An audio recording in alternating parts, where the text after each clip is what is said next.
নমস্কাৰ বন্ধু বান্ধৱীসকল জিকে বাই নলেজলৈ আপোনাক স্বাগতম জনাইছোঁ। বন্ধু বান্ধৱীসকল আজিৰ কাৰণে খুব এটা আৰু ইণ্টাৰেষ্টিং ভিডিঅ' আপোনালোকৰ কাৰণে লৈ আহিছোঁ যে আসাম জিকেৰ প্ৰশ্নোত্তৰৰ শিতান লৈ আহিছোঁ।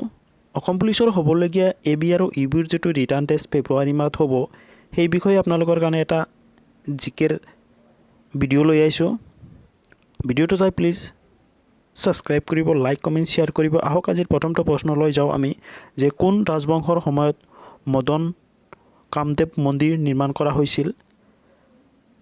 যে ইয়াৰ শুদ্ধ উত্তৰ হৈছে আপোনাৰ অপশ্যন চি নম্বৰ 2 পাল ৰাজবংশই নিৰ্মাণ কৰিছিল মদন কামদেৱ মন্দিৰটো। চি নম্বৰ 2 শুদ্ধ উত্তৰ। নেক্সট প্ৰশ্নটো হ'ল অসমীয়া ভাষাৰ উপজা নামেৰে কাক সম্বোধিত কৰা হয়। যে ইয়াৰ শুদ্ধ উত্তৰ হৈছে আপোনাৰ অপশ্যন চি নম্বৰ 2 হেমচন্দ্ৰ বৰুৱাক কোৱা হয়। আজিৰ পৰৱৰ্তী প্ৰশ্নটো হ'ল বাহী আলোচনীখন কিমান চনত প্ৰকাশিত হৈছিল। ইয়াৰ শুদ্ধ উত্তৰটো হৈছে আপোনাৰ 1909 চনত। যে 1909 চনত বাহী আলোচনীখন প্ৰকাশ পাইছিল। আজিৰ পৰৱৰ্তী প্ৰশ্নটো হ'ল কোনজন আহোম ৰজাই নিজৰ ৰাজ্যৰ ৰাজধানী চৰগুৱালৈ তুলি নিছিল। যে ইয়াৰ শুদ্ধ উত্তৰটো হৈছে আপোনাৰ অপশ্যন চি নম্বৰ 2 চুডাংফালৈ নিছিল। চি নম্বৰটো শুদ্ধ উত্তৰ। নেক্সট প্ৰশ্নটো হ'ল প্ৰাচীন অসমৰ কোনখিনি সময়ক ইতিহাসৰ অন্ধকাৰ যুগ বুলি কোৱা হয়। যে ইয়াৰ শুদ্ধ উত্তৰটো হৈছে আপোনাৰ অপশ্যন ডি নম্বৰ 2 চতুৰ্থ শতিকাত প্ৰাচীন অসমৰ অন্ধকাৰ যুগ বুলি কোৱা হয়। ডি নম্বৰটো শুদ্ধ উত্তৰ।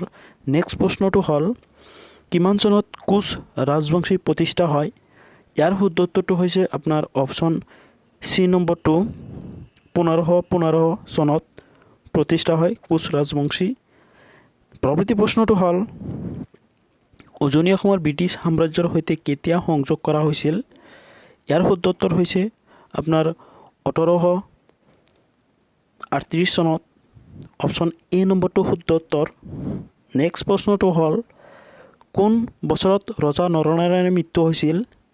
যে 1580 চনত, 1583 চনত, 1585 চনত আৰু 1578 চনত। ইয়াৰ শুদ্ধ উত্তৰ অপশ্যন ডি নম্বৰ 2 1587 1578 চনত মৃত্যু হৈছিল। নেক্সট প্ৰশ্নটো হ'ল অসমত কেতিয়া ইংৰাজৰ অধীনত হয়। অসমখন কেতিয়া ইংৰাজৰ অধীনত হয়।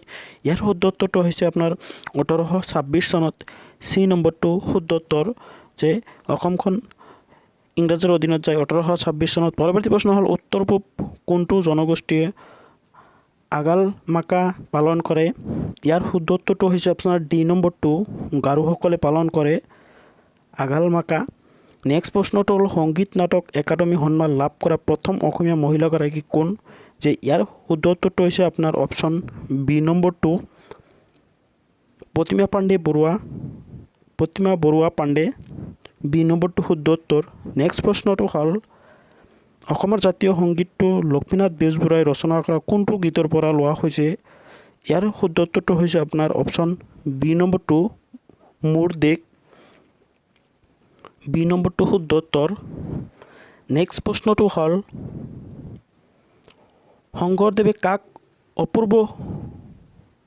অপ্ৰমাদিক কবি বুলি আখ্যা দিছিল। এইটো হৈছে আপোনাৰ মাধৱ কন্দলী। চি নম্বৰটো শুদ্ধ উত্তৰ। তেওঁ শংকৰদেৱে কাক পূৰ্বৰ কবি অপ্ৰমাদী বুলি আখ্যা দিছিল, সেইটো মাধৱ কন্দলীক কৈছিল। পৰৱৰ্তী প্ৰশ্ন হ'ল কোনজন আহোম ৰজাই শোণিতপুৰৰ নাগশংকৰ মন্দিৰ নিৰ্মাণ কৰিছিল। যে ইয়াৰ শুদ্ধ উত্তৰটো হৈছে চুনেনফা। ডি নম্বৰটো শুদ্ধ উত্তৰ। ডি নম্বৰটো শুদ্ধ উত্তৰ। নেক্সট প্ৰশ্নটো হ'ল আহোম স্বৰ্গদেউ চুডাংফাই কিমান চনত ৰাজপথ বহে। ইয়াৰ শুদ্ধ উত্তৰটো হৈছে আপোনাৰ অপশ্যন